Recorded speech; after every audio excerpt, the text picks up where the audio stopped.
Ça s'écoute bien? Oui? Je vous entends pas par contre. Ça s'entend bien? Yay! Bienvenue tout le monde. Donc la première chose qu'on encourage ici au Bistro Brain, c'est faire la chose suivante. Je vous encourage à le faire avec moi.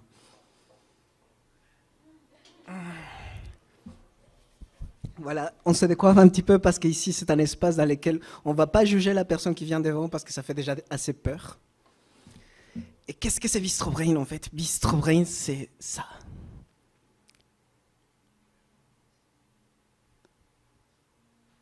Vous écoutez ça? C'est du silence. C'est un espace d'écoute.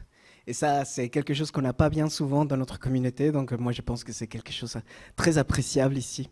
On vient écouter et poser des questions et peut-être sentir, si on a un petit peu de choix, un peu de chance, les gens qui vont présenter avec nous. Pas les toucher, attention, tout avec les consentements. Mais ce n'est pas important. Mon prénom n'est pas important, mais si vous me cherchez sur Internet, c'est Renato Lart Hernandez. C'est un prénom que ma mère m'a donné en regardant du football. J'aime pas le football. Et aujourd'hui, on a 4 présentations d'environnement. Donc c'est déjà... Ah oui, la soirée, c'est dans l'environnement. J'espère que vous êtes bien là pour ça. Et ce sont des présentations qui vont durer entre 10 à 12 minutes. Après, on aura 5 minutes de questions. Et on aura une pause au milieu. Et finalement, on aura un quiz. Et j'ai un mot à dire. Donc voilà, je vous explique qu'est-ce que c'est Bistro Brain. On est là pas pour votre argent, ça c'est sûr, parce qu'on vous donne de l'argent. On vous donne de l'argent à la fin avec la consommation gratuite et tout ça. Mais il faut savoir que depuis mars 2022, tous les événements de Bistro Brain sont gratuits et l'organisme se finance à travers des précieux commanditaires. Que d'ailleurs, c'est quoi les commanditaires aujourd'hui? Ah oui, je l'ai écrit pour la fin, oui, on reviendra.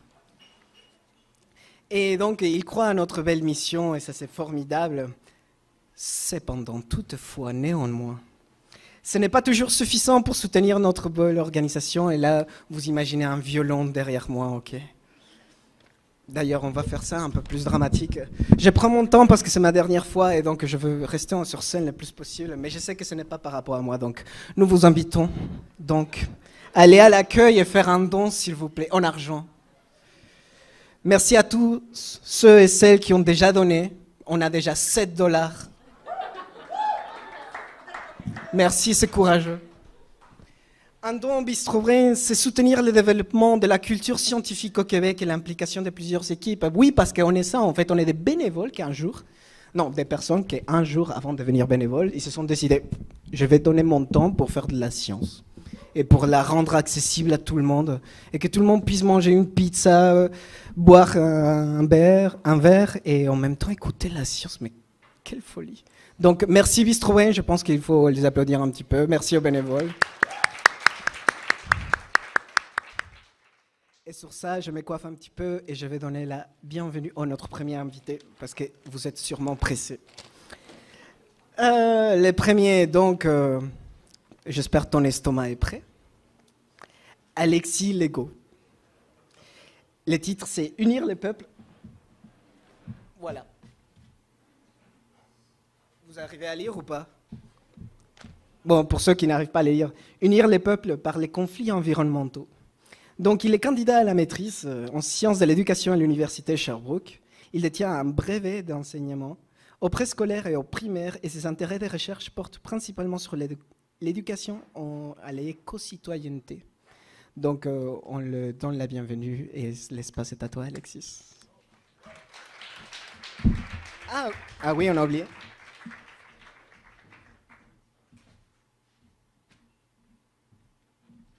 Ceci est les pointeurs du pouvoir à utiliser avec modération.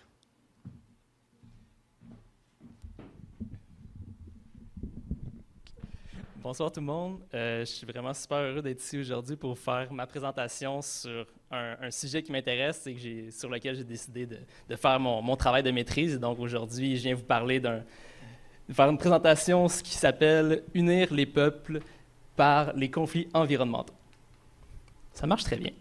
Et donc, je commence avec une petite question simplement à main levée, je suis curieux de savoir qui ici, à travers l'ensemble de votre parcours scolaire, avez eu la chance de suivre un cours spécifiquement sur l'éducation relative à l'environnement. Je vois donc peu de mains levées. C'est mon cas aussi. Au primaire, pas de cours. Au secondaire, j'ai pas eu de cours non plus. Au collégial non plus.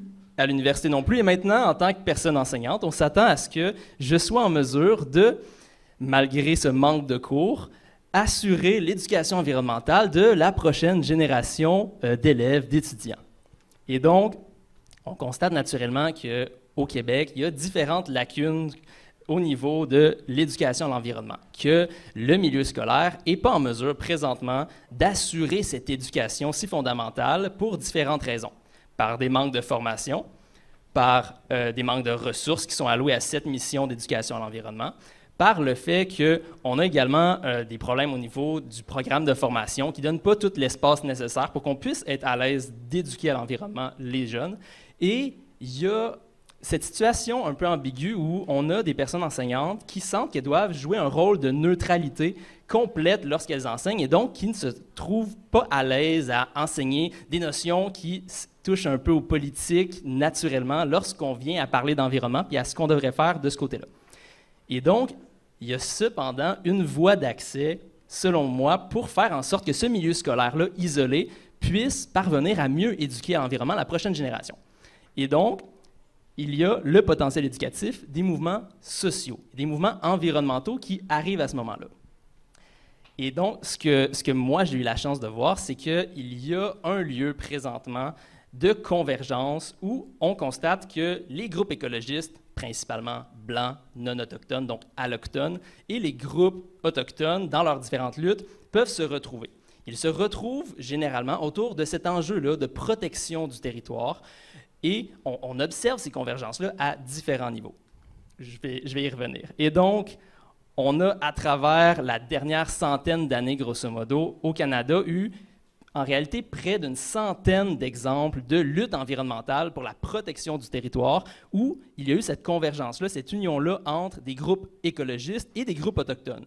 Au Québec, on est dans une réalité assez similaire où on a eu quand même certaines dizaines, et c'est sûrement plus que ce qui est écrit ici, de luttes qui ont amené cette union-là des forces. Je vous parle des premiers peuples, des peuples autochtones. À l'échelle planétaire, c'est grosso modo 5% de la population, et donc une personne sur 20.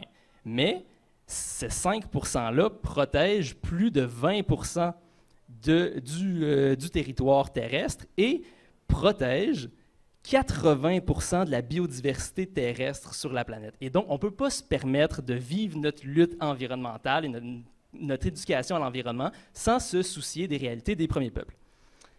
Je prends la peine de vous mentionner que l'ensemble des photos que vous allez voir pratiquement, c'est des petites photos que j'ai prises sur le territoire Innu, du Nitassinan, sur la Côte-Nord. Et donc, j'arrive avec un exemple un petit peu plus concret pour vous montrer à quoi est-ce que ça peut ressembler. Dans le cadre de mon projet de recherche, j'ai décidé de m'intéresser au mouvement de la Grande Marche pour la protection des forêts. Ce mouvement-là, c'est un mouvement qui est particulièrement intéressant pour différentes raisons. Tout d'abord, c'est un mouvement qui met l'éducation environnementale au cœur de ses priorités. C'est un mouvement qui amène, depuis les tout débuts du mouvement, une collaboration active avec les premiers peuples. C'est un mouvement qui est encore actuel, qui se déroule ici au Québec, et un mouvement qui est naturellement tourné vers la protection de l'environnement, protection du territoire. Et donc, la mission principale de ce mouvement-là, c'est par la protection du territoire, celui de convergence-là, de unir les peuples, d'unir donc les peuples autochtones et allochtones, non autochtones, autour de la protection du territoire. L'étincelle qui a amené ce mouvement-là à naître, c'est simplement le fait qu'on avait depuis plusieurs années un large consensus au niveau de la société civile, communautés autochtones, des municipalités, des groupes communautaires, même des fonctionnaires du ministère de l'Environnement qui s'entendaient tous sur une centaine de projets d'aires protégées qui devraient être prioritaires dans le sud du Québec. Et donc, naturellement, le gouvernement, quand il a entendu ça, il a décidé de écarter l'ensemble de ces projets-là. Et donc, le gouvernement a décidé de protéger des territoires beaucoup plus au nord, des territoires qui n'ont pas la même valeur au niveau de la biodiversité, pas la même valeur au niveau économique et qui sont beaucoup moins en danger. Et donc, ce mouvement de la Grande Marche s'est mis en branle et ce mouvement-là a porté différentes revendications. La première, c'était naturellement leur revendication forte de protéger les 83 projets d'aires protégées qui avaient été soumis et qui avaient un large consensus. Le groupe demandait aussi de créer un observatoire indépendant de la forêt et de créer une loi qui favoriserait la protection des municipalités dans lesquelles on a déjà un couvert forestier qui est inférieur à la moitié, donc qui est déjà faible. L'événement principal de la Grande Marche, j'assume que certains, à travers le nom du mouvement, vont l'avoir compris, bien, ça a été une grande marche. Mais on parle d'une vraie grande marche, une marche de 40 jours, de plus de 500 km de Ripon en Outaouais jusqu'à la capitale nationale à Québec. C'est une marche qui a été réalisée par une dizaine de personnes bien courageuses, dont un homme de environ 80 ans. Ça dépend à qui on demande. En fait, lui, il disait 80, puis il y en a d'autres qui disaient un petit peu moins. Mais dans ces environs-là, et donc, mais cette dizaine de marcheurs-là, ils n'étaient pas tout seuls. Cette dizaine de marcheurs-là, ils ont réalisé différents arrêts tout au long de leur kilométrage. Et dans ces différents arrêts-là, il y a des personnes qui les rejoignaient pour les accompagner. Pour une partie du périple, il y avait des arrêts qui se faisaient pour permettre à des leaders autochtones de prendre parole aussi. Et finalement, il y avait, durant ces 40 jours-là, en fait, plusieurs dizaines de manifestations, de marches qui ont été réalisées un peu partout en appui à travers le Québec, et dont certaines dans des communautés autochtones comme Pessamit ou Wendat.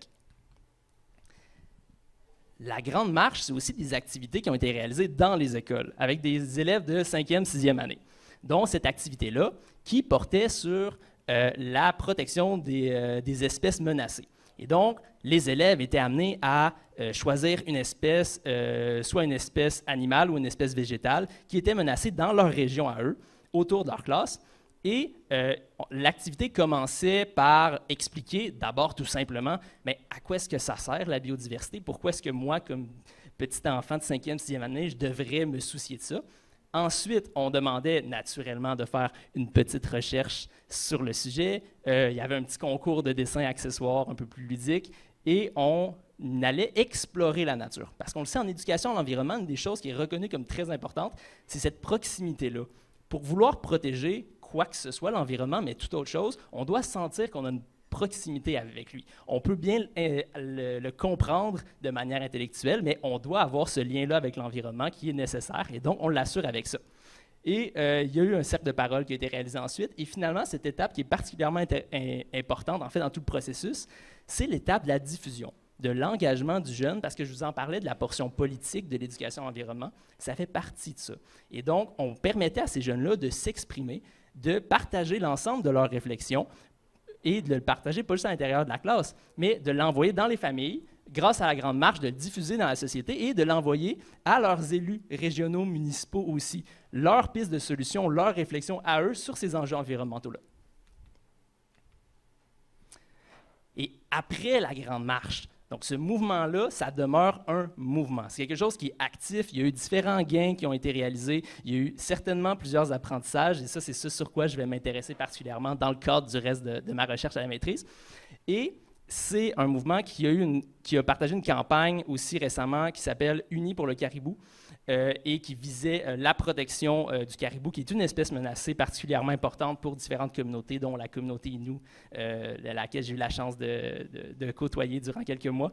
Et c'est un mouvement qui est présentement en appui, beaucoup, le mouvement de la Grande Marche, en appui à d'autres luttes qui sont menées, des luttes autochtones, dont les Atikamekw du kilomètre 60, qui se battent pour la protection de leur territoire. Et donc, tout ça, pour moi, c'est une bouffée d'oxygène. Ces exemples-là, on cherche des exemples qui sont prometteurs, des exemples qui donnent espoir. Puis pour moi, la Grande Marche, c'est un exemple parmi des dizaines, voire des centaines, comme je l'ai montré plus tôt. Mais c'est un exemple qui nous permet de voir à quoi est-ce que ça peut ressembler une vraie union, une vraie collaboration autour des enjeux environnementaux. Une collaboration avec des écoles, avec des artistes aussi, je ne vais pas vraiment parler, mais il y en a beaucoup d'artistes qui sont engagés dans ce mouvement-là, avec des municipalités aussi. Et tout ça autour de l'enjeu de la protection du territoire, parce que c'est en s'unissant ensemble qu'on peut avoir les leviers nécessaires pour assurer la protection du territoire et qu'on peut unir nos expertises diverses pour l'éducation à l'environnement de l'ensemble de la population. Et donc, je termine ma présentation comme je l'ai commencé sur ce petit mot-là, unir. Et je pense que c'est unir les peuples autour du territoire, mais c'est unir les générations, c'est unir les classes, c'est unir l'ensemble des luttes également. Puis je pense que c'est avec ça qu'on va avoir les leviers nécessaires pour réaliser ce qu'on veut réaliser en environnement. Je vous remercie.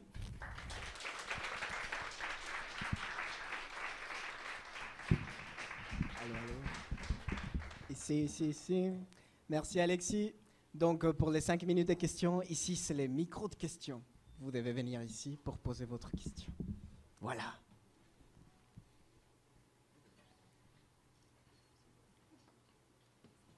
Très belle présentation, Alexis. Et j'aurais une question, plus ou moins reliée, tu sais plus que moi sur ça. J'ai écouté une publicité du gouvernement fédéral qui faisait un rapport sur l'importance des ressources forestières pour l'économie du Canada. Donc, il parlait comment le gouvernement fédéral faisait des efforts pour maintenir les ressources forestières. Est-ce que les programmes, ce type de programmes que le gouvernement fédéral met en place pour maintenir les ressources forestières sont vraiment efficaces? Est-ce qu'ils sont efficaces, mais sont trop petits? Est-ce qu'il manque de détails? Ou c'est vraiment l'application, c'est le programme comme tel qui marche pas?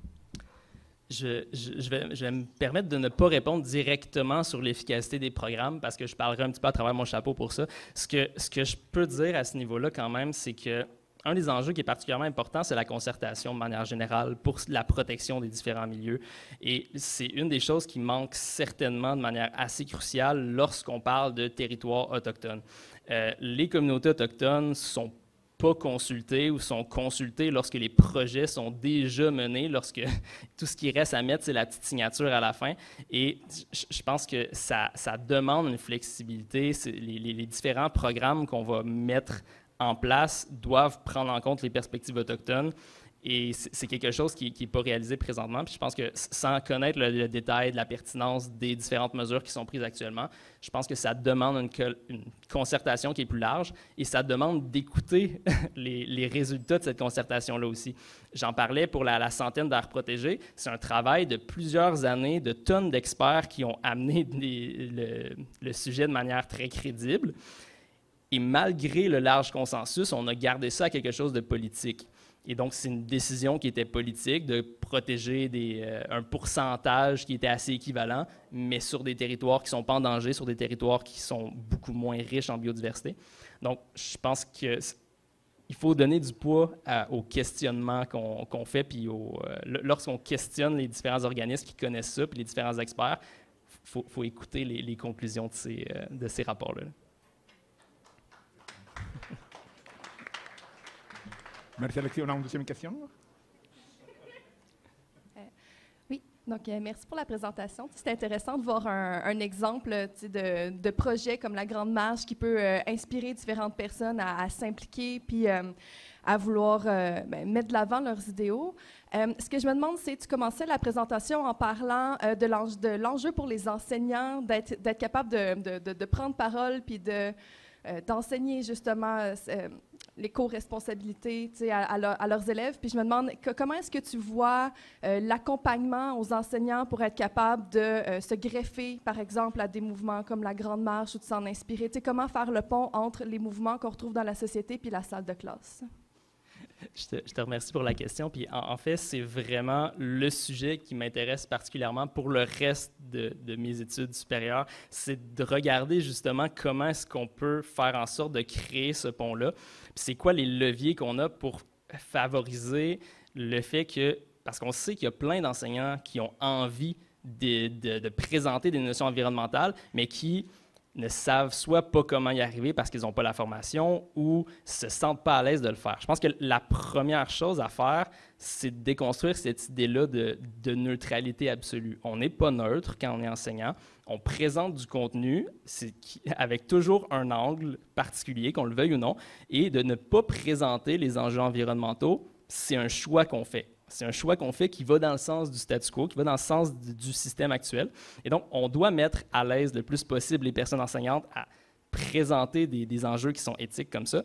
Et pour répondre plus directement sur la question, c'est un travail que moi, je vais faire dans les prochaines années, d'aller regarder l'ensemble des exemples qui ont fonctionné, puis de regarder qu'est-ce qui a... En fait, c'est quoi les aspects qui ont fonctionné, c'est quoi les aspects qui ont moins fonctionné. Ce qu'on reconnaît actuellement, c'est qu'il y a une expertise réelle dans l'ensemble, mais dans une vaste majorité des groupes environnementaux. Il y a vraiment une expertise qui s'est créée avec les années, que ce soit des groupes plus enregistrés, officiels ou des plus petits groupes. Puis je pense qu'il y a une volonté de chaque côté, puis ce qu'il faut, c'est simplement faciliter cette transition-là. Puis une des choses pour laquelle je vais tenter de mettre mon petit grain de sel, c'est justement d'amener quelque chose d'un petit peu plus concret puis d'un peu simple pour expliquer un espèce de petit guide simple pour les personnes enseignantes qui voudraient faire ce lien-là, puis pour les personnes dans les groupes qui voudraient aussi créer ce lien-là, leur faire un petit ABC de comment ça fonctionne. Donc oui, j'ai pas une grande réponse, mais c'est un grand intérêt pour moi.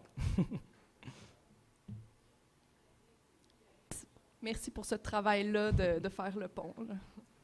Merci.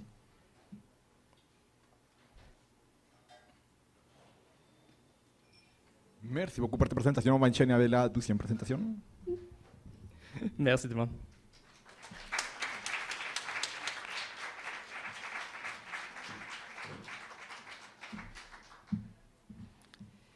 Que de la qualité. C'est notre 11e événement ici à Sherbrooke cette année. Et j'espère que vous avez fait attention à quand il a parlé, parce qu'à la fin, on aura un petit quiz dans lequel vous aurez et on a un code QR qu'on va afficher ici. Vous allez pouvoir le prendre et voilà, répondre aux questions, 4 questions parce que 4 présentations, et vous pouvez gagner des prix. Voilà, donc la deuxième présentatrice s'appelle Isabelle Béliveau. Et ça, attendez, écoutez la poésie de ce titre. L'outil ultime. Il y a une allitération et une assonance en même temps. L'outil ultime, peut-être c'est moi qui prononce mal, pour faire avancer la transition socio-écologique. Donc, elle est bachelière en environnement et fondatrice, directrice générale d'Ecomotion. C'est elle qui va vous parler plus de ça, j'imagine. Et c'est sur l'accompagnement des émotions comme l'éco-anxiété. Donc voilà, on l'applaudit bien fort, Isabelle.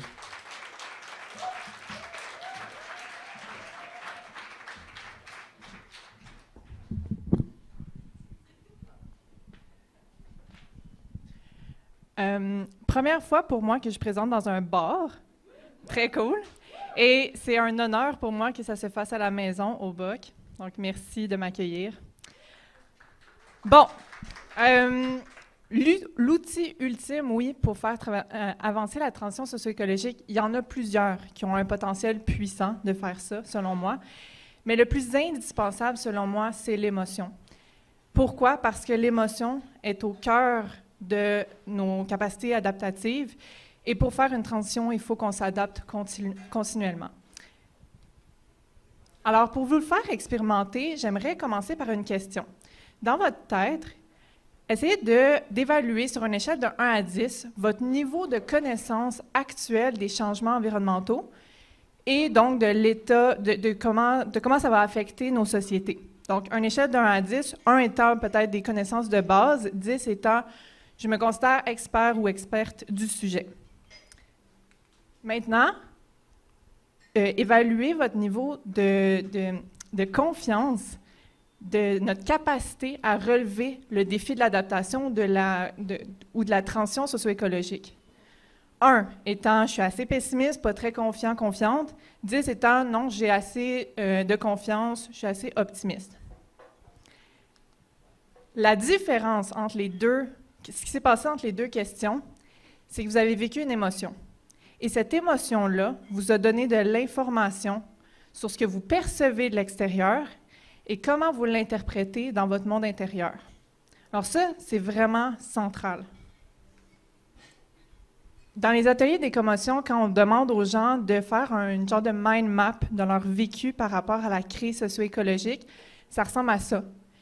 Notre vécu par rapport à cette crise-là est aussi complexe, voire plus complexe même que les changements environnementaux et sociaux qui découlent de la crise climatique et de la crise de biodiversité.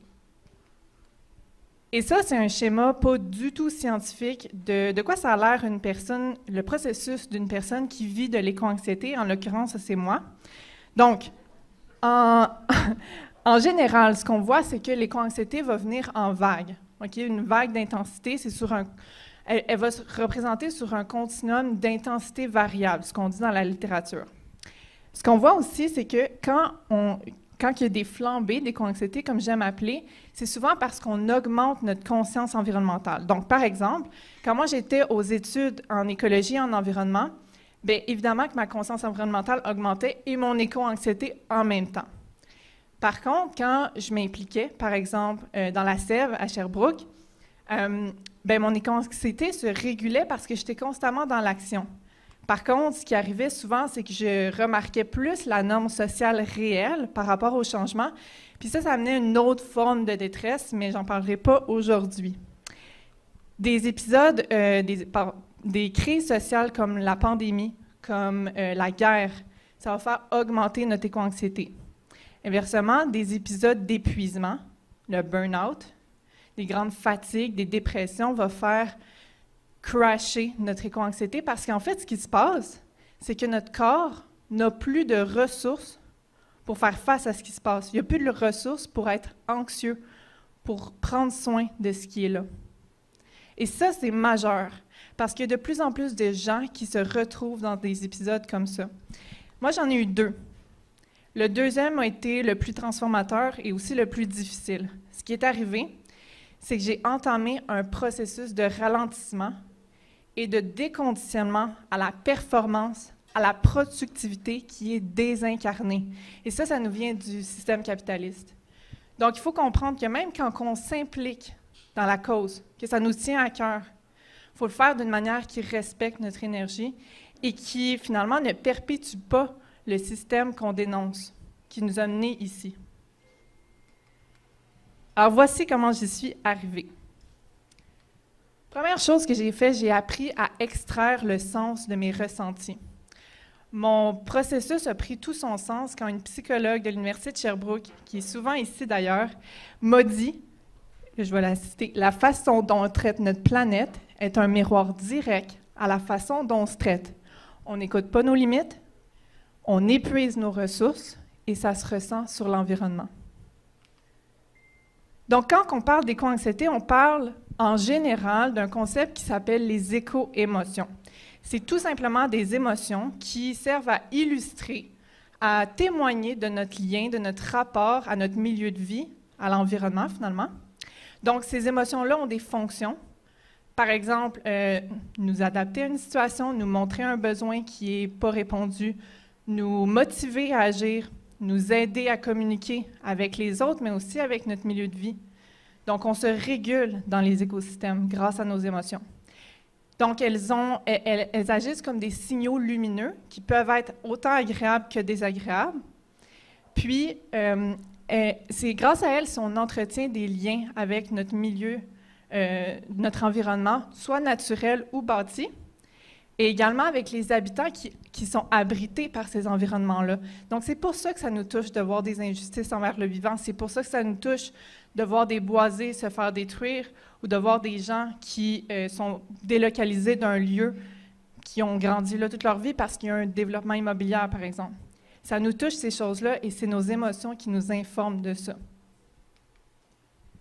Quand on parle d'éco-anxiété maintenant, on fait référence à toutes les pensées, les émotions, les comportements qui arrivent quand on prend conscience de la gravité de la situation environnementale, particulièrement quand on constate aussi l'inaction qui vient avec, l'inaction collective, l'inaction des gouvernements, l'inaction des décideurs.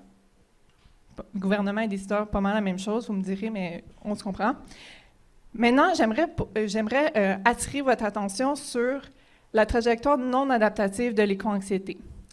Quand on voit des comportements comme l'évitement, le déni, la paralysie, et on verra pour mes capacités de pointeuse, ce qu'on remarque, en fait, c'est que quand on utilise ces comportements-là, c'est correct à court terme parce que ça va abaisser notre anxiété. C'est normal qu'on vive de l'évitement, c'est normal qu'on fasse du déni, c'est normal qu'on paralyse parfois. Par contre, ce qu'on remarque, c'est que l'anxiété va revenir 2 fois plus fort. Votre corps veut, l'éco-anxiété finalement, l'anxiété en général, elle sert à nous adapter à une menace. Elle sert à ce qu'on s'informe sur la situation, qu'on trouve des solutions. Donc, quand on tombe dans quand on tombe dans l'évitement, la paralysie, le déni, bien, ce que ça crée à court, moyen terme, c'est de la détresse. Et moi, c'est ça que je vois de plus en plus. Et ça me fait peur. Donc, parlons-en. Ça, on ne parle vraiment pas assez de ça dans nos milieux sociaux. Finalement, l'éco-anxiété, ce que j'ai réalisé, c'est qu'elle me pose continuellement la question, quel sens est-ce que tu donnes à ce qui t'arrive présentement ou ce qui nous arrive collectivement, puis qu'est-ce que tu veux en faire? Encore une fois, c'est une question d'adaptation. Première chose que j'ai fait, donc dans mon processus de ralentissement, tout ça, justement, j'ai appris à ralentir. Très difficile de ralentir quelqu'un qui est dans la performance depuis toujours. Et j'ai appris donc à régénérer mon énergie. Et pour vous expliquer ça, j'aimerais vous présenter la métaphore du canot. La métaphore du canot, pour moi, c'est une image qui me suit à chaque jour dans toutes mes actions. On va imaginer que la rivière représente les changements sociaux et écologiques qui découlent de la crise. Et les bonhommes représentent nos manières d'y réagir. Donc, si vous êtes la personne qui nage à contre-courant, ce qui se passe, c'est que votre corps est en mobilisation de l'énergie. Il réagit à ce changement-là. Donc, typiquement, vous allez être soit beaucoup dans l'action ou dans l'évitement. Mais dans les deux cas, vous êtes en train de... être en mobilisation, ça brûle notre énergie. Ce n'est pas soutenable sur le long terme. Inversement, quand on est en immobilisation, ça veut dire qu'on n'a plus de ressources. Notre corps se met en mode conservation d'énergie. Et c'est là qu'on se sent, en fait, c'est la conséquence du sentiment d'impuissance, de se sentir complètement numb, qu'il n'y a plus rien qui nous atteint. Votre corps est plus capable de prendre cette charge d'anxiété-là. Donc, il se met en mode conservation. Finalement, la personne qui est dans le canot, elle utilise son énergie d'une manière qui va lui permettre de s'adapter sur le long terme. Donc, elle comprend qu'il doit avoir une harmonie entre l'action et le repos. Le canot représente le réseau de soutien. On a tous besoin de gens qui nous valident dans nos préoccupations, qui nous aident à trouver des solutions à nos problèmes, qui nous donnent des ressources ou avec qui on échange des ressources. Ça, c'est votre réseau de soutien. Demandez-vous, est-ce que vous avez un bon réseau de soutien? Parce que sans réseau de soutien, le canot, il coule. La pagaie représente nos outils de régulation. Ça, c'est n'importe quoi qui vous permet d'adresser vos peurs, votre colère, votre tristesse par rapport à ce qui se passe, qui vous aide à passer à travers le deuil écologique qu'on est en train de vivre. Ces outils-là, c'est n'importe quoi qui vous fait perdre la notion du temps. Ça peut être marcher en nature, ça peut être cuisiner, ça peut être faire du sport, faire de l'art, on a que c'est le tricot. Ces choses-là doivent être à votre horaire. Je m'en fous à quel point vous êtes occupé. Ces choses-là doivent être à votre horaire parce que c'est ce qui vous aide à garder le cap. Ça vous aide à vous adapter. Deuxième chose que j'ai appris à faire, j'ai appris à communiquer en temps de crise. Pourquoi en temps de crise? On le sait, on est dans une crise, mais il faut comprendre que les humains ont des capacités attentionnelles et motivationnelles différentes quand ils sont en crise ou quand ils vivent une crise. On me demande souvent, ça me fait rire à chaque fois, Isaac, comment on peut parler d'environnement sans générer d'anxiété, sans générer d'éco-anxiété? C'est impossible. On veut de l'éco-anxiété, on veut qu'elle soit transformatrice et non qu'elle génère de la détresse. Donc, dans cet ordre d'idée-là, il y a 3 compétences, selon moi, qui sont à développer ou à affiner dans ce contexte de crise-là. La première, c'est de savoir lire le niveau d'anxiété chez la personne avec qui vous parlez ou le groupe et de s'ajuster à ça. Si vous parlez à une personne et que vous voyez qu'elle inhibe son écoute, qu'elle essaie de changer de sujet, qu'elle semble vraiment pas bien, arrêtez de parler, prenez soin de ça. Puis ça vaut pour n'importe quoi d'ailleurs. Mais c'est important qu'on continue pas à parler de l'environnement et qu'on continue pas à brûler ce sujet d'environnement-là, le rendre négatif. Parce qu'il n'y aura pas de changement si on n'est pas capable d'en parler. Deuxième chose, Communiquer clairement sa vision et ses besoins. Si je vous demandais, je vous projette dans 10 ans, à quoi ça ressemble, cette transition-là? À quel besoin ça répondrait de faire telle ou telle action, tel ou tel changement? À quel besoin ça répond? Peu d'entre vous seraient capables de me répondre. Je le sais parce que je fais des ateliers comme ça à chaque jour et les gens ne savent pas vers quoi ils s'en vont. Tant que ce n'est pas clair, on n'avance pas. Et la troisième chose, c'est savoir naviguer les conflits puis créer des occasions de dialogue. Le changement, ça amène toujours des conflits. Il faut savoir naviguer ça si on veut avancer, tout simplement. La troisième chose que j'ai appris à faire, c'est à contribuer selon mes forces et ce qui fait sens pour moi. Ce que ça veut dire, c'est que j'ai identifié mes valeurs. Donc, c'est quoi ma référence interne de ce qui est bon, de ce qui est constructif, de ce qui est désirable pour cette transition-là que je veux faire? Ensuite, j'ai identifié mes types de motivation. Donc, qu'est-ce qui me motive d'une manière intrinsèque? Donc, je le fais vraiment pour moi, ce qui me donne de l'énergie. Parce qu'à un moment donné, là, on a tellement de stresseurs dans cette transition-là qu'il faut se concentrer sur qu'est-ce qui me donne de l'énergie. Parce que ça va devenir de plus en plus difficile. Ça c'est une réalité. Donc, c'est quoi ma motivation intrinsèque? Par exemple, moi, être sur scène, c'est une motivation très intrinsèque. Je préfère ça chaque jour sans m'épuiser. Par contre, qu'est-ce qui est extrinsèque? Faire de l'argent. Mais ça me permet de faire cette motivation-là intrinsèque qui a de l'impact. Et finalement, j'ai identifié mes forces et mes capacités. Donc, j'ai regardé la transition, qui est vraiment large. Puis je me suis dit, quelle sphère, quelle partie de cette transition-là, j'ai des compétences ou des forces qui peuvent être mises en contribution et qui vont me permettre de contribuer sur le long terme, sans m'épuiser finalement. Et avec tout ça, j'ai appris à m'adapter.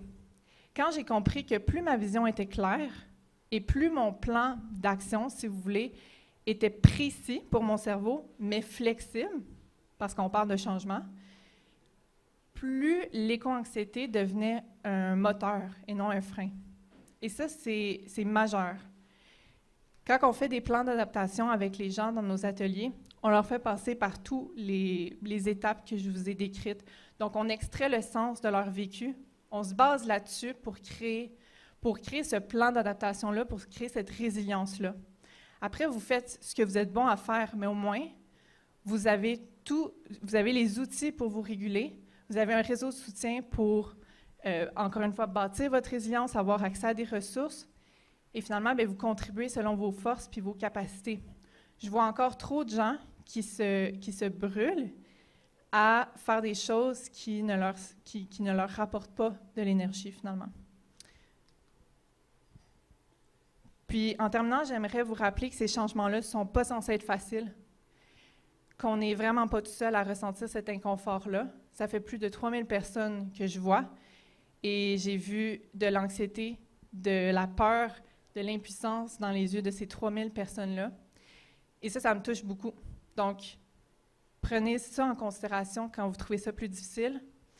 Et je terminerai aussi en disant que votre plan d'adaptation, si vous choisissez de le mettre en œuvre, ça va vous aider au quotidien à faire tout ce qui vous tient à cœur, puis à faire avancer cette transition-là qu'on a besoin. Merci beaucoup pour votre écoute.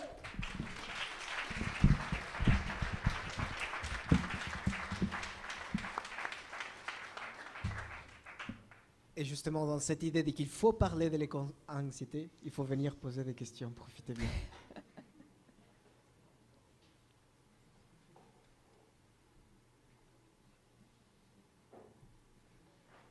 Merci pour la présentation, c'est super intéressant. Il y a un peu au micro, par contre.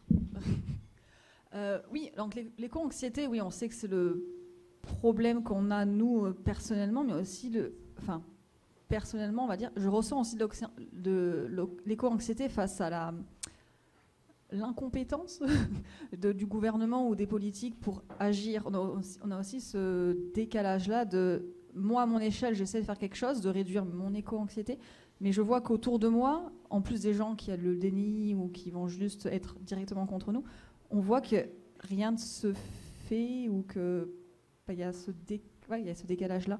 Donc, un peu en rapport avec la présentation d'avant, est-ce qu'on peut utiliser l'éco-anxiété pour unir les peuples et agir, justement? J'aime beaucoup ta question.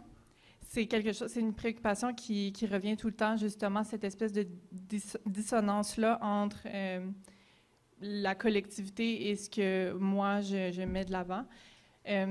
Définitivement, moi, ma mission de tous les jours, c'est d'amener la santé mentale, la santé psychologique au centre des discussions sur l'environnement, la transition socio-écologique, parce que c'est un levier important. Mais quand on parle de santé en général, c'est un très grand levier. Il y a des chercheurs qui sont en train de dire que l'éco-anxiété est en train de devenir un problème de santé publique. Bien, quand il y a un problème de santé publique, il y a de la lumière qui est mise sur les racines de ça. Et là, ça a le potentiel de changer énormément de choses. Donc, les gens qui ne veulent pas s'étiqueter à l'éco-anxiété, vous êtes juste lucides. Et ça, on a besoin de parler de ça, de parler que de plus en plus de gens qui sont lucides sur la situation, qui veulent des changements, qui veulent qu'on s'adapte. Et l'adaptation, c'est partout. L'environnement n'est pas un domaine. Même si j'ai étudié en environnement, ce n'est pas un domaine, c'est partout. Donc, tout le monde, que ce soit un citoyen, une citoyenne, ou que ce soit un PDG d'une grande entreprise, tout le monde doit s'adapter. Ça, c'est un fait. Et là, est-ce que l'éco-anxiété peut être un levier pour venir chercher les gens plus personnellement? Parce que vous soyez anxieux parce que vous êtes lucide, ou que vous soyez complètement en déni et donc éventuellement en détresse, il faut prendre soin de tout ça. Et c'est dans ce sens-là que c'est un enjeu de santé publique. Donc, moi, je trouve que c'est... En tout cas, je ne sais pas où je m'en vais avec ma réponse, mais moi, je pense que plus on parle de ça dans nos milieux, plus ça va se rendre, puis que l'environnement, finalement, va comme se diluer de son domaine, et elle va être partout. On va devoir en parler tout le temps, partout, à chaque fois qu'on prend une décision. Merci. Merci. On a encore le temps pour une autre question.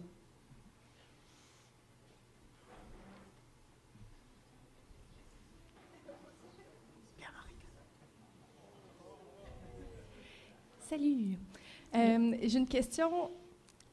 Comment que je pourrais dire ça? Mon intention n'est pas d'être confrontante, c'est d'être rassurée ou convaincue. Je vais faire un petit préambule comme ça. Est-ce qu'il n'y a pas un danger à utiliser les émotions comme levier ou comme motivation quand on parle de population? T'sais, comme quand on parle d'enjeux personnels, qu'on se parle à soi-même, qu'on cherche à se motiver, de comprendre ce qu'on vit puis nos valeurs à travers les émotions, je pense que c'est un processus qui est très sain. Après ça, quand on parle de mobilisation, on dirait que je vois facilement se mêler la démagogie à l'histoire. Fait qu'est-ce que tu proposes des pistes pour minimiser comme les risques autour d'utiliser l'éco-anxiété comme moteur? C'est que moi, je ne vois pas te parler de motivation. Dans tout ce qui nous motive, il y a des émotions. Les émotions sont neutres en soi, dans le sens qu'elles peuvent avoir un pouvoir créateur et destructeur. Il faut savoir les utiliser, il faut savoir les canaliser. Je ne sais pas si ça répond à ta question, mais oui, ça peut être dangereux. Mais c'est aussi extrêmement dangereux de dire on va juste gérer ça intellectuellement, puis pas s'appuyer sur notre vécu, puis pas s'appuyer sur ce que nos émotions nous donnent comme information sur hey, ton environnement change, adapte-toi. Moi, je le vois vraiment comme ça. Mais je vois ce que tu dis, j'entends, et c'est aussi une préoccupation personnelle que je continue de rester à l'affût. Donc, restez à l'affût, tout le monde. Merci. Merci.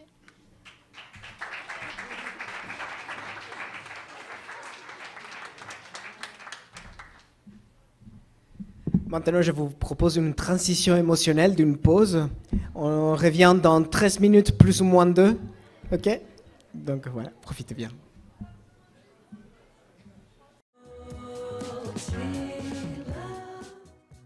Alors, allô.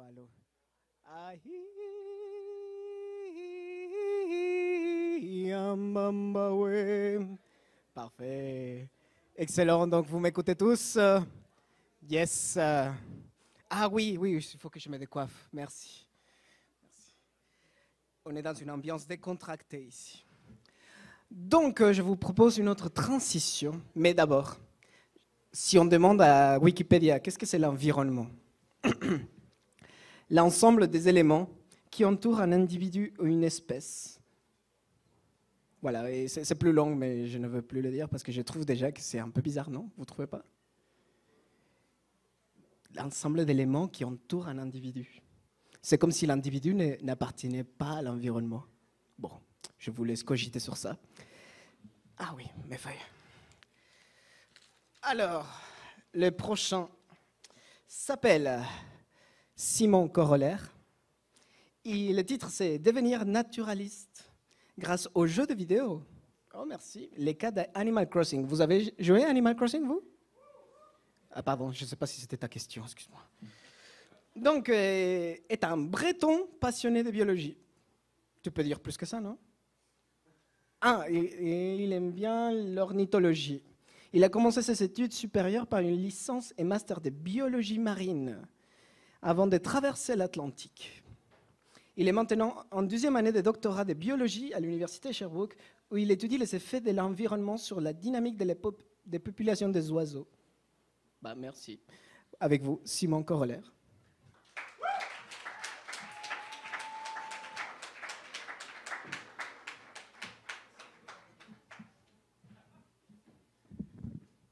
Bon, allô, salut tout le monde, j'espère que vous allez bien. Comme il a dit, je suis étudiant à l'université de Sherbrooke et je ne vais pas du tout vous parler de mon sujet de thèse. D'habitude, je casse les oreilles de tout le monde avec ça, mais je vais changer un peu aujourd'hui. À la place, je vais vous parler de ce que vous voyez là. Vous pouvez retrouver, ça a été publié il n'y a pas longtemps, c'est Video Games as a Tool for Ecological Learning, The Case of Animal Crossing, dans la revue Ecosphère. Et en fait, c'est un projet sur lequel on s'est lancé avec un ami, Corentin Finois, pendant la première quarantaine du Covid. Je vais vous ramener à ce cher moment-là qui doit vous manquer un petit peu. Je vais commencer avec certaines prémices. C'est que grâce à la littérature qu'on a lue pour faire cet article, on a remarqué qu'il y avait une perte globale de contact avec la nature dans la population en général.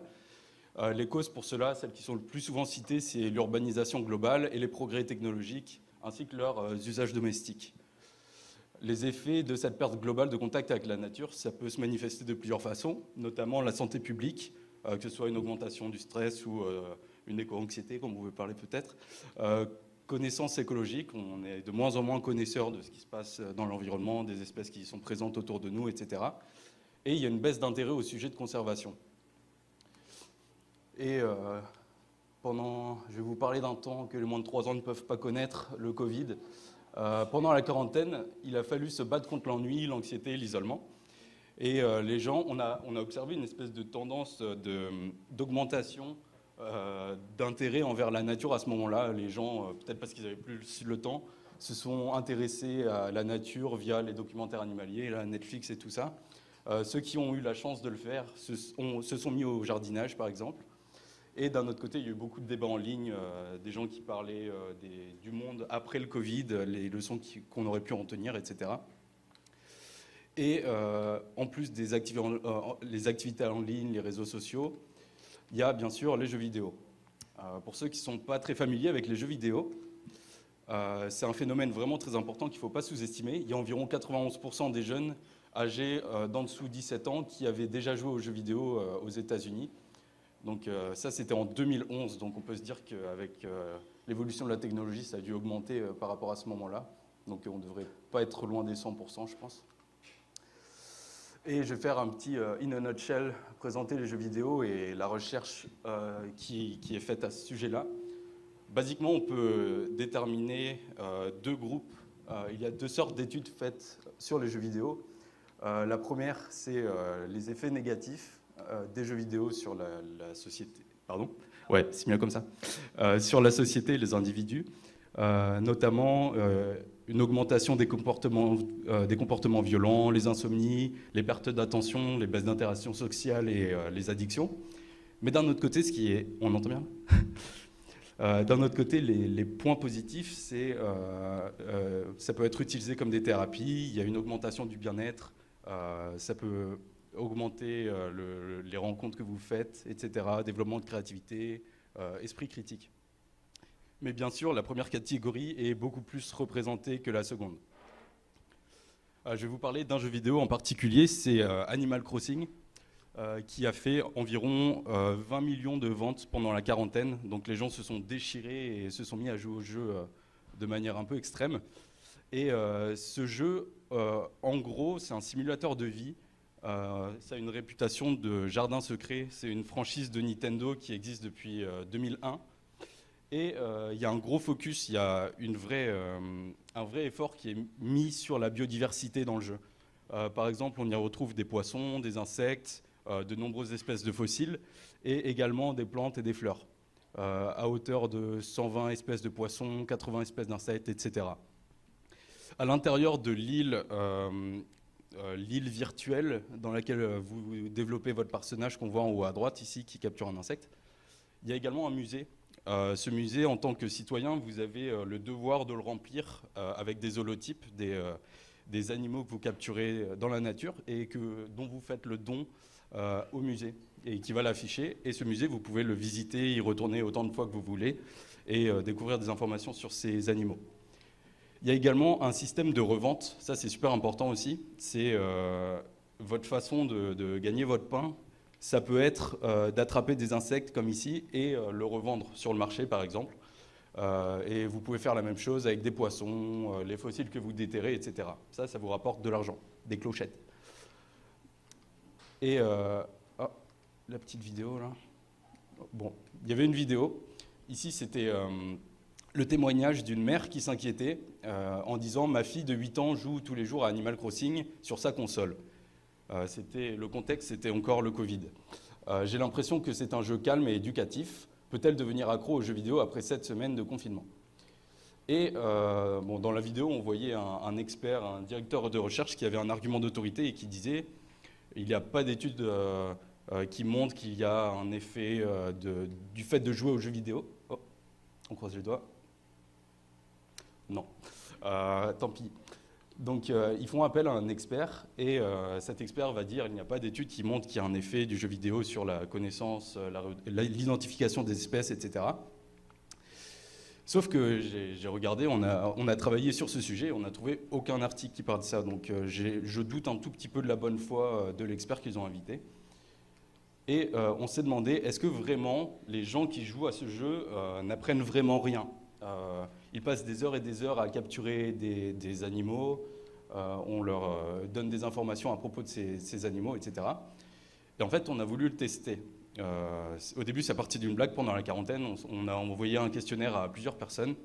On s'attendait à avoir 30-40 réponses, on en a eu 200. Donc ça a plutôt bien marché. Et on s'est demandé, est-ce que les joueurs, les joueuses ont appris à reconnaître des organismes en jouant à Animal Crossing, qui, je le répète, est un jeu non éducatif. C'est vraiment Nintendo qui essaye de booster ses scores de vente, comme à chaque fois. Questionnaire. Je vais vous présenter un peu le matériel et les méthodes qu'on a utilisées pour cette étude. Donc c'était un questionnaire, 200 personnes ont répondu. On a eu la réponse de 78 personnes qui ont joué au jeu, et 122 humains normaux qui n'ont pas joué au jeu. Non, je rigole, pardon. Ouais, c'est ça, le questionnaire, il s'est divisé en 3 parties. La première partie, on a posé des questions personnelles et sociologiques aux participants, notamment leur genre, leur âge, et on leur a demandé de s'auto-évaluer au sujet des compétences en identification d'organismes. Est-ce que oui ou non, vous vous sentez fort pour identifier des organismes si vous allez dans la nature, par exemple. Dans un second point, c'était vraiment le cœur de l'étude, on leur a proposé un exercice de 56 identifications.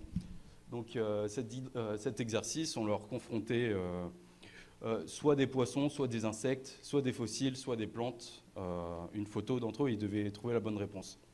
Il y en avait 28 de ces espèces qui étaient présentes dans le jeu, représentées dans le jeu et que les gens pouvaient attraper. Et il y avait 28 espèces qui ont été choisies aléatoirement en fonction de si elles étaient proches ou non de celles qui étaient représentées dans le jeu, mais celles-ci ne l'étaient pas. Et en dernier temps, on leur a demandé aux participants s'ils avaient déjà joué ou non à Animal Crossing. Donc l'ordre était vraiment important parce qu'on ne voulait pas qu'ils soient biaisés par la 3e étape. Et on voulait qu'ils passent le questionnaire sans savoir que c'était un sujet qui était lié à ce jeu vidéo auquel ils avaient potentiellement joué. À la fin, on leur a aussi proposé un open space pour qu'ils nous racontent un peu leur vie. Basiquement, ça se présentait sous cette forme-là, les questions. On leur montrait une photo d'un animal. Ici, c'est un macropina. Et ils avaient 4 réponses possibles. Macropina, poisson lanterne, uranoscope, par exemple, des noms choisis aléatoirement. Certains faisaient partie du jeu Animal Crossing, certains d'autres pas, pardon. Et il y avait la réponse « je ne sais pas ». On voulait éviter que les gens essayent de trouver aléatoirement la bonne réponse. Donc on a fait confiance à leur bonne foi et on a peut-être réduit un peu les biais de l'étude. Et on a fait la même chose pour les insectes, les plantes, les fossiles. Je vais passer aux résultats, c'est un peu plus marrant. Tout d'abord, on va passer au travers de quelques graphes, mais on va faire ça ensemble, ça va bien se passer. En gros, ici, c'était en ordonnée, on peut voir, c'est les scores. Donc, si vous aviez eu 1 sur 1, c'est le score parfait. Si vous aviez 0, c'était pas bon, pas très bon. La couleur violette, ici, ça représente les gens qui ont joué au jeu Animal Crossing. Et en vert, c'est les gens qui n'ont jamais joué au jeu. Les contours noirs, donc tout ce qui sera à gauche à chaque fois dans les graphiques, c'est les questions qui sont liées aux animaux qui sont présents dans le jeu, contrairement aux contours rouges où ce sera pour les animaux qui ne sont pas présents dans le jeu. Ici, on peut voir que concernant les scores sur les questions qui sont portées aux insectes, les joueurs, donc en violet, ont battu largement les non-joueurs en vert.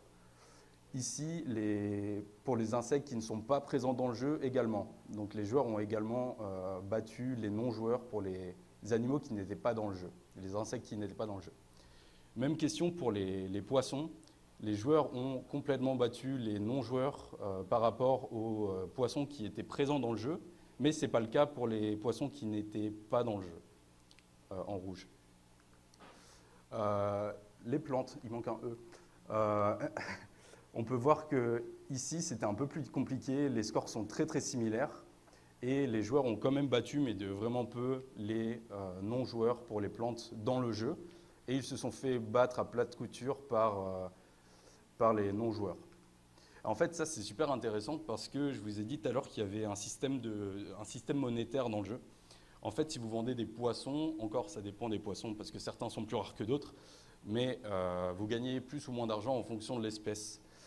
Mais ça marche aussi pour les différentes catégories. Si vous vendez un poisson, vous risquez d'obtenir plus d'argent que si vous vendez une fleur. Un poisson peut être également donné au musée, tandis qu'une fleur, non. Donc on se dit que le type d'organisme peut expliquer statistiquement la différence des scores. Parce que ici, comme on peut le voir, c'est très très serré entre les plantes dans le jeu, selon que l'on soit joueur ou non. Ce qui est intéressant également, c'est que les gens utilisent souvent les fleurs pour attirer des insectes, pour attraper des insectes. C'est vraiment un substitut et ce n'est pas l'objectif principal des joueurs d'attraper des fleurs. Et finalement, les fossiles, les joueurs ont battu à plate couture les non-joueurs et pareil pour les fossiles qui ne sont pas présents dans le jeu. Au total, on est arrivé à ce graphique-là où les joueurs ont battu les non-joueurs par rapport aux organismes qui sont dans le jeu, mais il n'y a pas de différence significative entre les scores des non-joueurs et des joueurs pour les organismes qui ne sont pas dans le jeu. Donc c'est exactement ce à quoi on aurait pu s'attendre si les gens partaient d'un niveau d'identification d'espèces identique, mais que le jeu avait avantagé les joueurs pour les organismes qui sont présents dans le jeu. On leur a également posé des questions à la fin du questionnaire. Est-ce que vous estimez avoir obtenu au moins une bonne réponse grâce à Animal Crossing, où 76% ont répondu oui, environ 18 non et quelques-uns qui ont dit je ne sais pas. On leur a demandé également, ça, je trouve ça super intéressant, est-ce que vous estimez, vous vous rappelez avoir déjà fait une recherche sur un organisme après avoir joué au jeu? Donc par exemple, si vous attrapez, je ne sais pas, un papillon monarque, Est-ce que vous avez déjà cherché sur Wikipédia, Google ou dans des livres des informations à propos de cet organisme? Il y a 38,5% qui ont dit oui, un peu plus ont dit non, là 58 c'est même beaucoup plus, et je ne sais pas, environ 4%. C'est dur d'imaginer si c'est beaucoup ou pas beaucoup, vu qu'on n'a pas de quoi comparer, mais il faut se rappeler que ce n'est pas un jeu éducatif et qu'il y a quand même 39% des gens qui ont joué, en tout cas dans notre échantillon, qui ont fait l'effort de se renseigner. On leur a laissé un espace libre, il y a eu beaucoup de réponses, c'est trop dur, c'est trop long, c'est super sympa, j'ai la phobie des araignées, il fallait mettre un trigger warning, etc. Et d'autres commentaires qui vont un peu plus nous intéresser, là, c'est longue vie Animal Crossing, entre parenthèses, ça aurait été plus facile de reconnaître les organismes avec des images du jeu. J'ai appris beaucoup grâce à Animal Crossing, merci à Animal Crossing de m'avoir aidé pour les insectes et les poissons, merci Pokémon et le petit dinosaure. Donc, je me suis demandé pourquoi, parce que ce n'était pas le sujet de l'étude. En fait, petit dinosaure, bon, c'est assez intuitif. Pour Pokémon, il s'inspire souvent d'animaux qui ont existé ou qui existent toujours. Et ici, on peut voir une des questions du quiz, c'était une ammonite, et le Pokémon qui en est inspiré, Ammonita. Donc, ouais. Ouais, j'ai retenu de mes erreurs, j'ai mis un trigger warning, il va y avoir une araignée à la diapo après, si vous voulez vous boucher les yeux.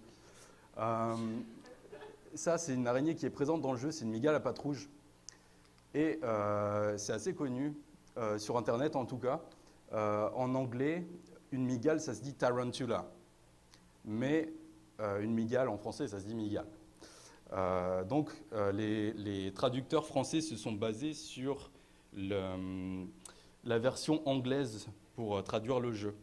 Et ils ont traduit tarantula par tarentule. Sauf que tarentule, en français, c'est pas du tout la même chose que tarantula en anglais.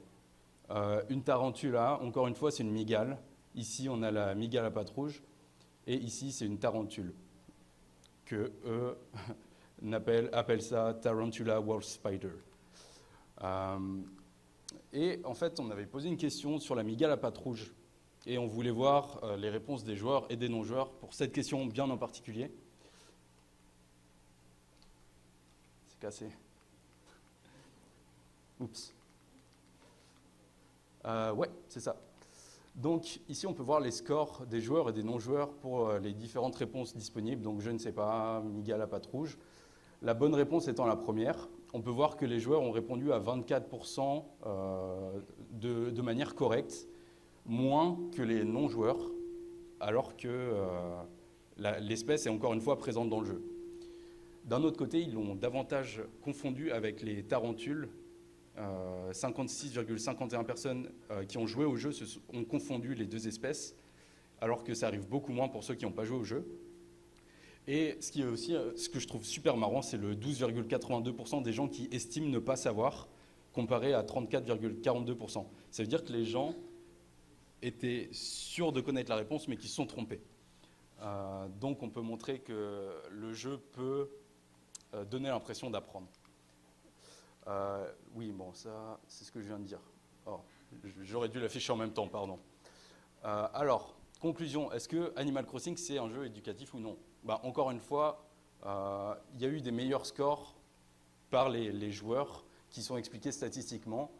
Je n'ai pas montré les détails, mais c'est expliqué notamment par l'âge, le type d'organisme, les catégories, poissons, insectes, plantes, etc.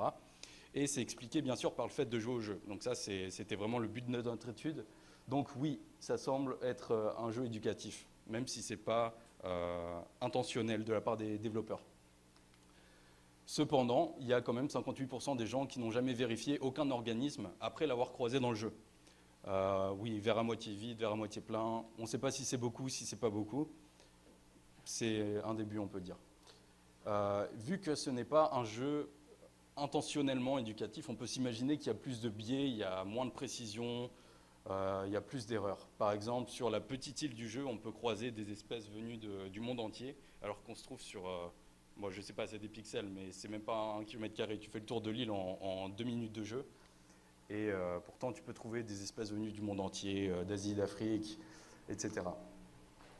Bon, là, ça nous a fait rebondir sur un autre phénomène, un peu de pop culture, Pokémon Go, ça, vous avez dû en entendre parler. Plus de 1 milliard de téléchargements, et comment, comme ça, et c'est un phénomène vraiment mondial. Je pense que c'est le moment où on a le plus rapproché de la paix mondiale. Tout le monde était dehors occupé à jouer, à attraper des animaux imaginaires. Et les gens qui organisent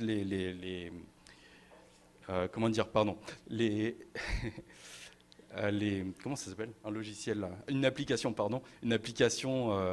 naturaliste se sont beaucoup inspirés de jeux comme celui-ci. Il y a des codes qui sont utilisés, ça s'appelle la gamification, je ne connaissais pas avant d'écrire ce papier. C'est le fait de rajouter des succès, des badges, vraiment, oui, des succès quand on se connecte 5 fois en 5 jours, etc. Tout ça dans le but d'apprendre à reconnaître les organismes. Donc je trouvais ça super intéressant de faire un parallèle comme ça, parce que les gens s'inspirent de ce qu'ils voient dans les jeux vidéo, et sûrement que les jeux vidéo s'inspirent également de ce qu'ils trouvent dans ce qui existe. Alors, notre étude, là, que vous pouvez retrouver, comme j'ai dit tout à l'heure, elle s'inscrit dans une lignée d'articles qui sont faits. Ça a été publié dans Science en 2002. Pourquoi les conservateurs, pardon, c'est trop long. Pourquoi les conservateurs devraient s'inspirer de Pokémon. C'est une étude qui comparait la connaissance en identification d'espèces ou en identification de Pokémon chez des jeunes, et les jeunes reconnaissaient beaucoup mieux les Pokémon. Ici, c'est les jeunes, encore une fois, dans des écoles, qui reconnaissaient mieux les espèces exotiques que les espèces locales, parce qu'ils avaient plus tendance à lire des livres sur la savane, etc. C'est intéressant.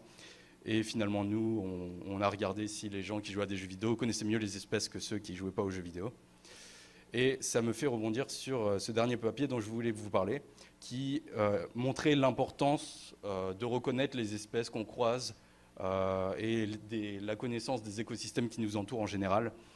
Tout ça, ça facilite la sensibilisation, la vulgarisation.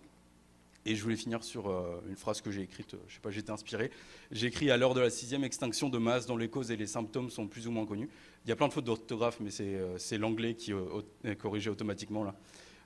À l'heure de la 6e extinction de masse dont les causes et les symptômes sont plus ou moins connus, comment espérer conserver ce que l'on connaît ou ne reconnaît pas ? Et je trouvais ça chouette. Merci de votre attention. Merci aux participants qui ont participé à ce questionnaire de l'étude sur l'Est, aux reviewers, aux amis, aux collègues, et surtout ceux qui nous ont aidés à financer la publication du papier, parce que ça coûte cher. Merci.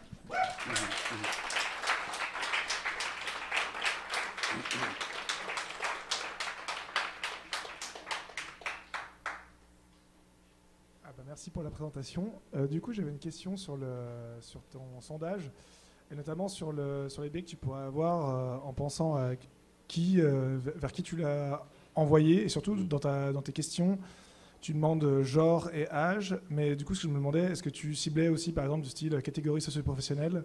Parce que peut-être que des gens qui peuvent se permettre d'acheter des jeux vidéo et des trucs comme ça, c'est peut-être aussi plus éduqués, ou des trucs du style. Donc je ne sais pas si tu peux voir ce genre de biais ou quoi. Ouais, bien sûr, bonne question. En fait, c'était un peu plus compliqué que ce que j'ai montré là. On a pris beaucoup plus de renseignements, notamment est-ce que... là, je vous ai montré l'auto-évaluation de la reconnaissance des espèces, par exemple. Ça, c'est très lié au fait de reconnaître... En fait, les gens, ils se sont bien auto-attribués une note.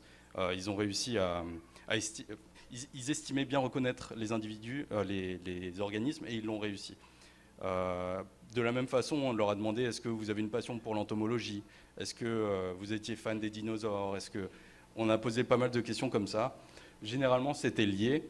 Et bien sûr, il y a un biais dans notre étude, c'est le fait que tout le monde ne peut pas afford.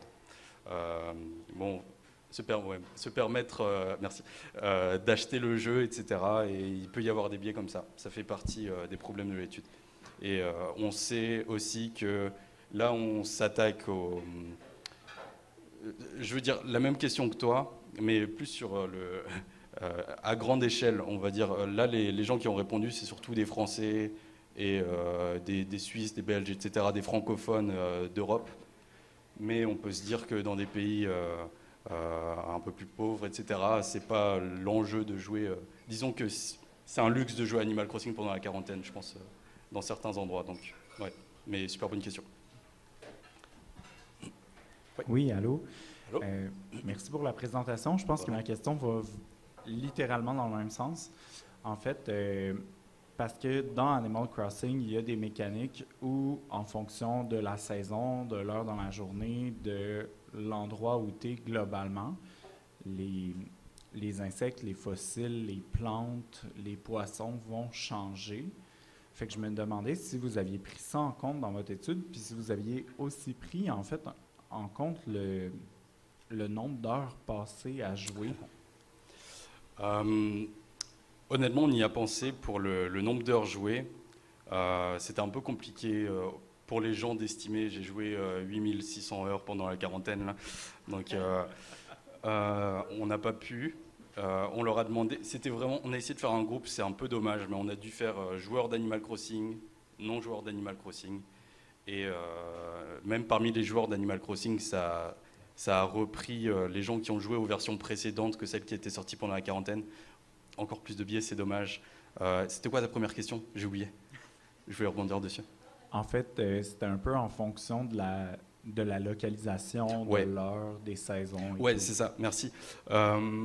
Oui, en fait, c'était pendant la quarantaine qu'on a fait ce questionnaire et c'était pas longtemps après la sortie du jeu.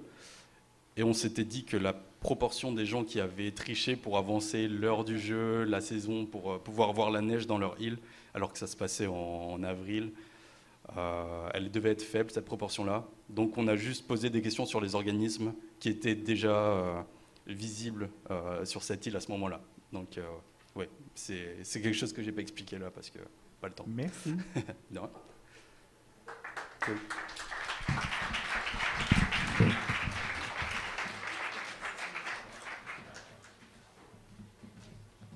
Merci Simon, on doit se dépêcher. Alors, la femme suivante. Elle est professeure au département de sciences de la santé communautaire de l'Université de Sherbrooke. Elle est titulaire de la chaire de recherche du Canada sur l'équité en santé urbaine et les jeunes. Elle combine épidémiologie sociale, promotion de la santé et géographie pour développer des villes saines et équitables. On donne la bienvenue à Martine Charek.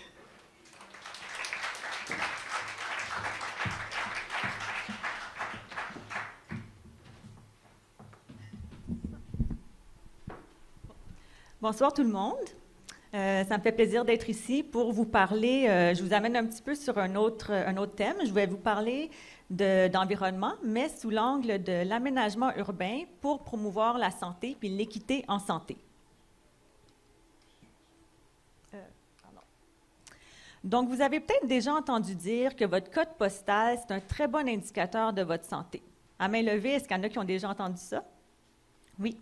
Donc, super. Ça fait référence au fait que nos quartiers de résidence, puis les villes de manière plus générale, influencent notre santé autant, sinon plus que d'autres facteurs bien connus comme la prédisposition génétique. Donc, si je vous demande de penser à votre quartier, à ses caractéristiques, puis à comment elles influencent votre santé, qu'est-ce qui vous vient en tête? Est-ce que vous habitez dans une maison ou dans un bloc appartement? De quoi ont l'air les environs? Est-ce qu'il y a des infrastructures de transport collectif, comme des pistes cyclables ou des arrêts d'autobus? Ou est-ce que vous êtes obligé de vous promener en voiture pour vous déplacer tout le temps? Est-ce qu'il y a des parcs, des espaces verts à proximité? Puis les commerces, est-ce que vous considérez que vous avez tout ce dont vous avez besoin à une distance que vous considérez comme acceptable pour vous? Ces caractéristiques-là, comment est-ce qu'elles influencent votre santé, votre bien-être, votre santé physique, mais aussi mentale? Donc, on sait qu'en général, il y a plusieurs aspects de l'environnement naturel, social et bâti de nos quartiers puis de nos villes qui influencent notre santé. Donc, les pistes cyclables, par exemple, on s'en doute, elles encouragent les gens à faire du vélo, le transport actif également. Les espaces verts, les parcs, ils ont des bienfaits pour l'activité physique, les interactions sociales puis le bien-être. Alors que de vivre dans un logement adéquat, c'est essentiel pour la santé physique puis la santé mentale. Il y a toutefois quelques petites choses à garder en tête quand on s'intéresse à l'environnement puis la santé, puis surtout à l'équité en santé. Donc, premièrement, les ressources qui sont favorables à la santé, comme celles que je viens de vous présenter, ne sont pas distribuées de manière égale ni équitable à travers les villes. Je vous donne un exemple. Si on prend l'exemple des espaces verts, par exemple, ici, on voit que plus un quartier est riche, donc plus le statut socio-économique d'un quartier est élevé, plus il y a d'espaces verts. C'est un gradient qui est très prononcé à Vancouver, un peu moins à Montréal, puis encore moins à Ottawa-Gatineau. Donc, ça nous indique qu'il y a des décisions qui sont prises quelque part, souvent au niveau politique, qui font en sorte que dans différentes villes, les inégalités dans la distribution des espaces verts ne sont pas toutes les mêmes. Ça nous indique en contrepartie qu'il y a aussi des leviers d'action qu'on pourrait activer pour diminuer les inégalités dans la distribution des ressources favorables à la santé. Il y a aussi des différences entre les groupes sociaux dans la façon qu'ont les gens de s'approprier l'espace. Tous les groupes sociaux ne se déplacent pas de la même façon à travers la ville au quotidien. Ils ne fréquentent pas les mêmes lieux. Il y a aussi des différences dans l'accès, autant l'accès perçu que l'accès réel aux ressources, dans leur utilisation. Puis ça a des implications éventuellement pour la santé. Donc ici, je m'excuse, la carte est un peu petite à l'écran, mais c'est une carte qui illustre un phénomène qu'on a observé dans une étude qu'on a menée auprès de jeunes adultes de 18 à 25 ans à Montréal. Donc, je vais prendre ma main droite pour pointer parce que moi non plus, je ne suis pas très douée. Donc, on voit les deux petits triangles, ça représente deux personnes qui habitent côte à côte, donc ils sont voisins. Techniquement, ils habitent dans le même quartier. Le triangle rouge, c'est un jeune qui vient d'un milieu plus défavorisé, puis le triangle bleu représente un jeune d'un milieu plus favorisé. Quand on a demandé à ces personnes-là de nous définir leur quartier, donc comment ils perçoivent les limites de leur quartier, on voit que l'individu plus défavorisé a tendance à définir son quartier d'une manière qui est géographiquement un petit peu plus limitée que le jeune plus favorisé, qui est en bleu. Donc ça nous indique que potentiellement le jeune plus favorisé s'approprie une plus grande partie de l'espace. Puis ça, au final, ça va avoir des implications sur le type de ressources, mais aussi sur la qualité des ressources qui peuvent influencer leur santé. Je disais aussi qu'il y a des différences entre les groupes sociaux dans l'accès et l'utilisation des ressources. Donc, tous les groupes n'ont pas accès aux mêmes endroits, puis ça arrive qu'il y a des groupes qui sont carrément exclus de certains endroits. Puis à l'écran, c'est l'exemple des adolescents qui ont été, à Anjou, à Montréal, à l'automne dernier, on leur a interdit d'utiliser un terrain de soccer municipal pour des raisons que je n'aurai pas ici. Mais bref, on les a carrément exclus de ce lieu-là, qui est un espace public. Puis ce qui est encore pire, c'est que quand les jeunes sont allés au conseil municipal pour faire valoir leur point de vue et demander comment ça se fait que vous nous excluez de ce terrain de soccer municipal, eh bien le maire les a carrément insultés et leur a dit qu'ils n'avaient pas d'affaires là. Donc ça témoigne par le fait même que certains groupes sont exclus de certains espaces, mais aussi de la prise de décisions politiques qui pourraient avoir un impact sur leur santé. Dans ce cas-ci, c'est des adolescents, mais ça peut arriver que c'est d'autres groupes sociaux qui vont être exclus de cette prise de décision-là. Donc, la distribution inégale puis inéquitable des ressources à travers l'espace et les inégalités sociales dans l'appropriation de l'espace par les gens, mais ça peut contribuer à des inégalités sociales de santé. Ça, c'est défini comme des écarts ou des différences dans les états puis les comportements de santé entre des groupes qui sont considérés comme plus ou moins avantagés pour des raisons liées, par exemple, à l'âge, comme on l'a vu avec les adolescents, au genre, aux revenus, à l'appartenance ethnique, etc. Puis ce qui est important de savoir, c'est que les inégalités sociales de santé, c'est aussi des différences qui sont considérées comme injustes et évitables. Donc, elles n'ont pas lieu d'être. Deux exemples d'inégalités sociales de santé sont à l'écran. Donc, à gauche, on voit que la proportion de fumeurs a tendance à être plus élevée chez les gens qui ont un revenu plus faible que chez les gens qui ont un revenu plus élevé. Puis ça, on le voit autant chez les hommes en vert que chez les femmes en bleu. On voit une tendance similaire pour la consommation de fruits et légumes, dans le sens où la proportion de gens qui consomment au moins 5 portions de fruits et légumes par jour est plus faible chez les gens qui n'ont pas de diplôme d'études secondaires, donc qui ont un niveau d'éducation plus faible, que les gens qui ont un niveau d'éducation plus élevé. Donc, encore là, je le répète, c'est injuste, c'est évitable. Puis, on sait aussi que les inégalités sociales de santé, leur ampleur varie dans le temps, au fil des époques, des générations. Donc, encore là, on sait que c'est quelque chose qui n'est pas statique dans le temps puis qu'on pourrait modifier. Donc, moi, je suis chercheur dans la vie. Donc, comment est-ce qu'on fait pour, en tant que chercheur, pour étudier ces liens-là entre l'environnement puis la santé, puis l'équité en santé, puis essayer de trouver des moyens de remédier à ces inégalités sociales de santé-là? Mais une des façons de faire, c'est d'évaluer des changements qui sont en cours dans nos villes, ou ce qu'on appelle aussi, dans notre jargon, des expériences naturelles. Puis le cas de la revitalisation de Sherbrooke, du centre-ville de Sherbrooke, actuellement, bien, ça nous donne exactement l'opportunité de faire ça. Donc, comme vous le savez sûrement, c'est plus de 80 millions de dollars, donc 25 millions en fonds publics, qui sont investis dans la revitalisation du secteur Wellington Sud seulement. Il y a des changements en cours dans d'autres secteurs aussi, mais c'est 25 millions, 80 millions investis dans Wellington Sud pour construire 2 grandes tours où il y a des logements, des bureaux, des commerces. On a aménagé le stationnement étagé également. Il y a une grande place publique qui va être aménagée sous peu. Puis on planifie aussi améliorer l'esthétique de la rue. Au final, la ville ou les décideurs espèrent qu'à travers ces changements-là, bien, on va, entre autres, améliorer les interactions sociales, améliorer le bien-être, améliorer le transport actif, etc., des résidents et des utilisateurs du centre-ville. Par contre, vous le savez sûrement aussi, dès le début des projets, puis même avant le projet de revitalisation, il y a des organismes communautaires, entre autres, qui travaillent auprès des jeunes puis des groupes marginalisés qui ont exprimé des craintes puis des préoccupations quant aux impacts potentiellement négatifs que pourrait avoir la revitalisation sur les résidents du quartier. Donc, on nomme des choses comme l'exclusion sociale, le déplacement des populations vers d'autres quartiers, puis la gentrification à plus long terme. Donc, c'est ce qui m'a amené à développer avec mon équipe un projet de recherche, l'étude centrée, qui vise à évaluer l'impact de la revitalisation sur des choses comme l'isolement social, le stress, la santé en général des jeunes de 16 à 30 ans. Puis on cherche donc d'une part à identifier ou documenter les impacts positifs et négatifs, et aussi de voir si ces impacts-là varient en fonction des groupes sociaux. Donc, est-ce qu'il y a des gens ou des groupes qui bénéficient plus de la revitalisation que d'autres groupes?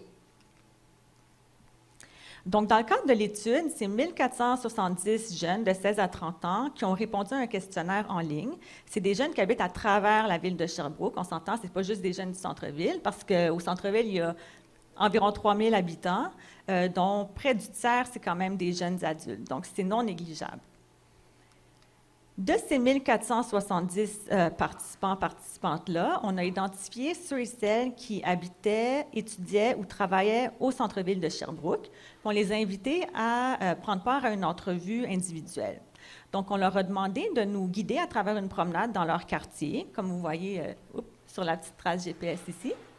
Puis, en se promenant, de prendre des photos d'aspects qui, selon eux, influençaient leur santé. Après ça, ils ont pris part à une entrevue un petit peu plus traditionnelle où on a discuté des photos du centre-ville, la revitalisation, puis de leur santé. Ça s'est fait en tout début de revitalisation en 2020-2021, donc au début des travaux de construction. Donc, c'est encore tôt dans le projet. Comme je disais, c'est un projet sur le long terme, mais il y a quand même des choses intéressantes qui ressortent de notre analyse des données, surtout les données d'entrevue.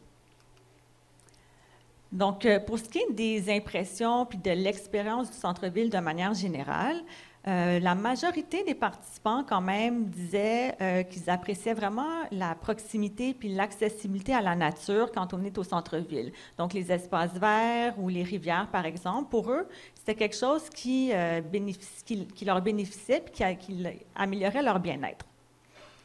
Par contre, il y a quand même des aspects plus négatifs, comme les enjeux de sécurité. Ça, c'est ressorti beaucoup auprès de la plupart des participants, mais surtout des femmes, qui disaient qu'elles appréciaient vraiment vivre au centre-ville, mais que d'un autre côté, elles ne se sentaient pas tout le temps en sécurité de se promener, entre autres seules, le soir, à certains endroits, notamment près des stationnements. Puis on sait qu'il y en a beaucoup au centre-ville, donc ça peut être assez problématique. Puis aussi aux endroits où il n'y avait pas de lampadaire, où ce n'était pas très illuminé. Donc, ce genre de résultats-là, ça nous pointe déjà vers des genres d'interventions potentielles qu'on pourrait faire, des trucs assez simples parfois qui pourraient nous aider à améliorer soit le bien-être ou le sentiment de sécurité des gens. Pour ce qui est de la revitalisation comme telle, à l'échelle de Sherbrooke, c'est quand même 80% des jeunes qui disaient que la revitalisation, c'était une bonne ou une très bonne idée pour la ville de Sherbrooke. Je le rappelle, c'était en tout début de projet, donc ça va être intéressant quand même de voir si cette opinion-là va évoluer au fil du temps, au fur et à mesure que le centre-ville va changer. Il y avait quand même des aspects positifs qui sont ressortis quand on a parlé aux résidents et aux utilisateurs du centre-ville. Notamment, il y en a qui disaient que les améliorations qui avaient été mises en place avec les terrasses, les placettes, on avait planté des fleurs, des trucs du genre, mais ça les faisait sourire, puis ça amenait un petit peu de lumière dans leur quotidien. Par contre, le bruit excessif de la construction, on s'en doute bien, mais c'était vraiment dérangeant pour les gens qui habitaient au centre-ville. Puis les participants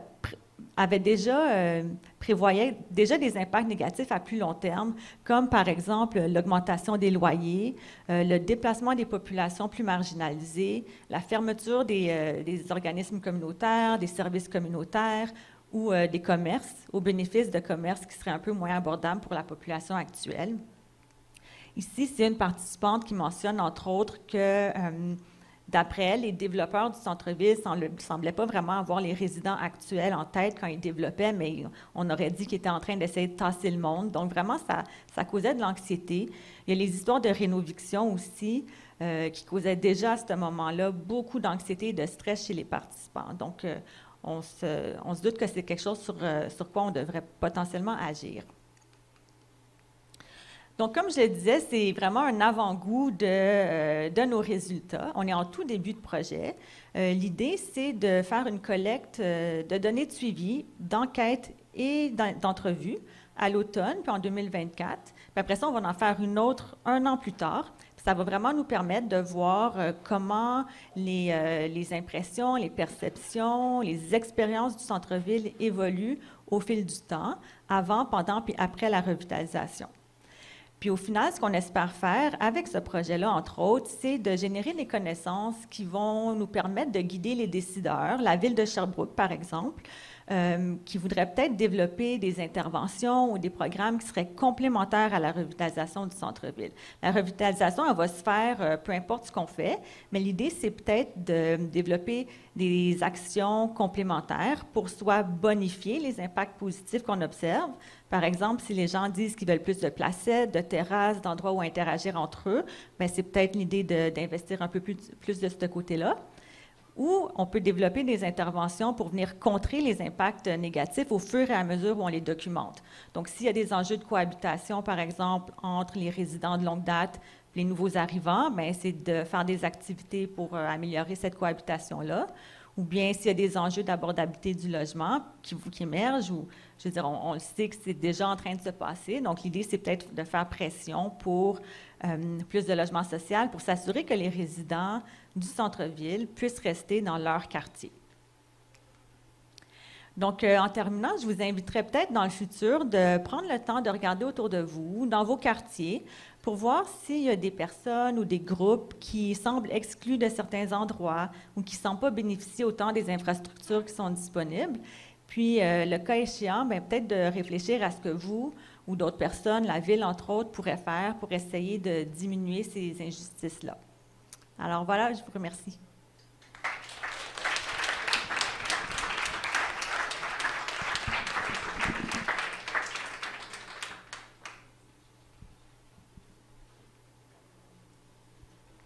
Bon, il y a une question alors, professeur. Oui. J'étais très intéressé par la première figure que vous avez montrée, la figure avec l'identification de la taille du quartier par rapport au niveau d'éducation. Pour moi, si on dit que l'identification de la taille du quartier, ça va dans le sens d'une appartenance à un espace, si on fait une grosse extrapolation, est-ce qu'on pourrait dire que le niveau d'éducation est relié à un sentiment, à une identité nationale, à la formation d'une identité nationale? Est-ce qu'on pourrait dire que les gens plus éduqués ont une sens d'identité nationale plus forte? Une identité nationale ou un sentiment d'appartenance au quartier? Mais je dirais que l'identité général. nationale, c'est une appartenance au gros quartier que c'est la nation. Merci pour la question. Je dirais, en général, on voit, oui, que des différents groupes sociaux ont un sentiment d'appartenance à des territoires un peu différents. Là, c'est sûr que c'était une illustration, donc on s'entend que il n'y avait pas une genre de ségrégation complète où tous les jeunes d'un milieu plus défavorisé voyaient leur quartier comme étant plus restreint, puis tous les jeunes plus favorisés voyaient que la ville leur appartenait au grand complet. C'est une illustration. Mais on voit souvent un lien quand même entre l'appartenance sociale, puis l'appartenance au quartier, puis ce qu'on va considérer comme étant notre quartier, puis là où j'appartiens vraiment dans le sens de belonging et j'ai affaire, je suis le bienvenu, je me sens à ma place dans ce quartier-là. Il dit merci. OK, merci. Personne n'est pour la gentrification, puis moi non plus, mais c'est sûr que de densifier le centre-ville, ça apporte un lot d'enjeux là, qu'il faut prendre en compte, mais est-ce que c'est pas un peu le prix à payer pour éviter l'étalement urbain, tout un peu ces désagréments-là qui peuvent venir avec, par exemple, la hausse des loyers dans le secteur, puis tout ce que vous avez nommé là, dans la présentation? Oui, bien, c'est vraiment un bon point. Je pense que la densification, c'est une chose. La gentrification, c'en est une autre. L'idée, c'est est-ce qu'on peut densifier sans gentrifier, puis même revitaliser sans gentrifier. Tu sais, moi, je suis partie du point de vue où on s'attend à ce qu'il y ait des effets négatifs, mais essayons de les diminuer le plus possible. Tout ne va pas découler de mon projet de recherche, là. J'ai pas... c'est clair et net et précis, mais effectivement, je pense qu'il faut essayer de trouver le juste équilibre. Puis, Sherbrooke, en fait, ça va être intéressant de voir, il y a quand même des logements sociaux qui sont en train d'être bâtis sur Galt. Donc, c'est à voir, est-ce que ça va venir un peu rééquilibrer la chose en termes de mixité sociale au sein du centre-ville? C'est une hypothèse qu'on a, mais le temps nous le dira dans un sens. Merci. Bienvenue. J'ai juste une question par rapport au suivi de votre groupe d'études. Parce qu'au bout du compte, avec les modifications qui sont induites par les modifications du centre-ville, est-ce que vous suivez les mêmes personnes, mais si par exemple ils sont obligés de déménager, comment ça se passe au bout du compte au niveau de votre population pour que statistiquement vous restez quand même, ça reste viable pour que dans vos conclusions? Oui, très bonne question. L'idée, c'est de suivre les gens même s'ils déménagent, justement pour qu'on puisse documenter ce phénomène-là, à savoir qui est déménagé au final, qui a pu rester, qui a emménagé dans le centre-ville, etc. Donc, vraiment suivre les mouvements de population. On croise les doigts pour être capable de vraiment suivre ces mêmes personnes-là puis les réenquêter, mais la science étant ce qu'elle est, puis ce genre de collecte de données-là étant ce qu'elle est, on va avoir des pertes au suivi, c'est certain, mais on va vraiment mettre des efforts pour voir qui est resté, qui est parti, puis pourquoi aussi les gens sont partis, s'ils ont dû partir.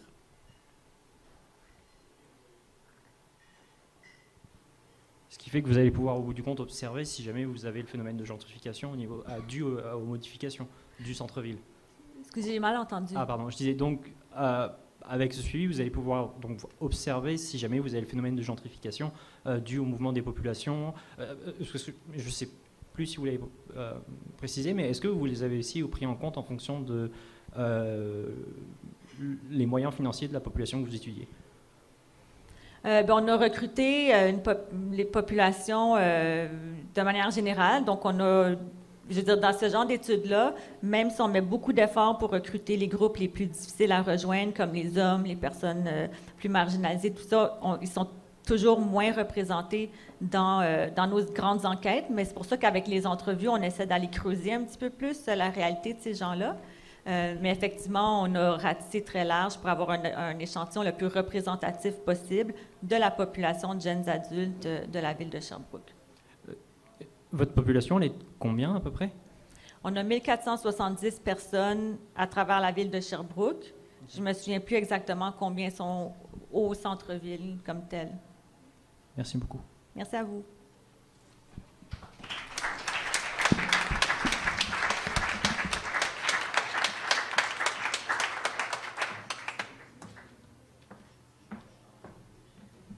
C'est déjà la fin, on est en retard, donc on va faire tout ça rapidement parce que de toute façon, comme c'est la fin, personne ne plus m'écoute.